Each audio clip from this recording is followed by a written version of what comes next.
আজকের গল্প মুর্শিদাবাদের কিছু ইতিহাস সংক্রান্ত। আমরা কম বেশি সবাই জানি মুর্শিদাবাদের ইতিহাস, তাও কিছু অজানা তথ্য নিয়ে আবারও আমরা হাজির হয়েছি এই চ্যানেল গল্প হলেও সত্যিতে। যদি ভালো লাগে তাহলে অবশ্যই সাবস্ক্রাইব করবেন, পরের গল্প পেতে বেল আইকনটি প্রেস করবেন, আর একটু শেয়ার করবেন, কমেন্টের মাধ্যমে জানাবেন কেমন লাগছে। মুঘলদের অধীনে যখন সুবে বাংলার রাজধানী ছিল ঢাকা, ওই রকম সময় সম্রাট ঔরঙ্গজেব মুর্শিদ কুলি খাঁকে বাংলার দেওয়ানের পদে নিযুক্ত করেছিলেন। তখন অবশ্য মুর্শিদ কুলির নাম ছিল করতলব খাঁ। করতলবের সততা এবং দক্ষতা সম্রাটকে মুগ্ধ করেছিল। তিনি করতলব খাঁকে ভাগীরথী গঙ্গার তীরে মকসুদাবাদে রাজধানী সরানোর অনুমতি দিয়েছিলেন।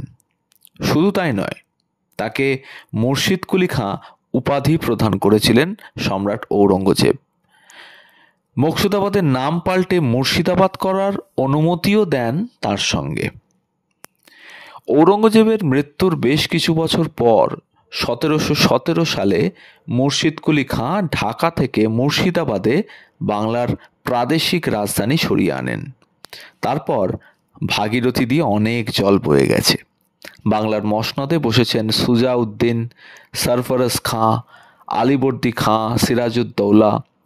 সিরাজকে পরাজিত করে 1757 সালে বাংলার দখল নিল ব্রিটিশ ইস্ট ইন্ডিয়া কোম্পানি।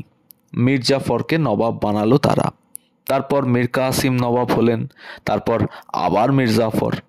ততদিনে বাংলার রাজনৈতিক ক্ষমতা পুরোপুরি ব্রিটিশদের দখলে। একের পর এক পরিবর্তনের সাক্ষী থেকেছে মুর্শিদাবাদ। সেই জীবন্ত সাক্ষীকে চাক্ষুষ দেখতে পর্যটকরা মুর্শিদাবাদে ভিড় জমান। মুর্শিদাবাদে দর্শনীয় স্থানগুলির তালিকার প্রধানতম স্থান হচ্ছে হাজারদুয়ারি প্রাসাদ। এই দুর্গ প্রাসাদ যেখানে অবস্থিত, সেই পুরো চত্বরটাকে বলে নিজামত কিলা বা কিলা নিজামত। নবাব নজিম হুমায়ুন ঝাঁ তৈরি করেছিলেন হাজারদুয়ারি।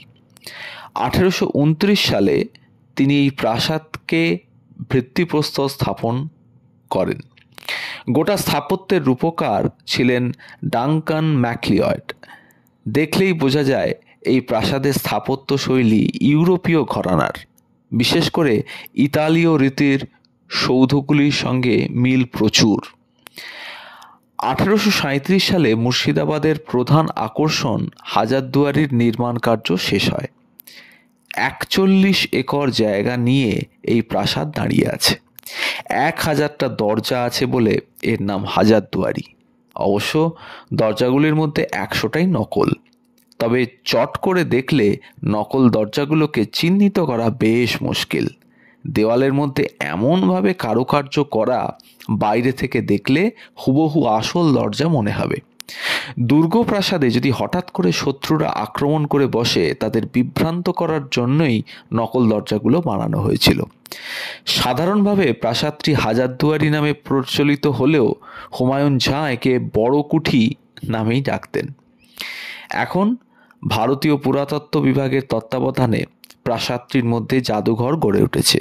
বাংলার নবাব, অভিজাত এবং ব্রিটিশদের ব্যবহৃত ও শৌখিন নানা জিনিস স্থান পেয়েছে এখানে।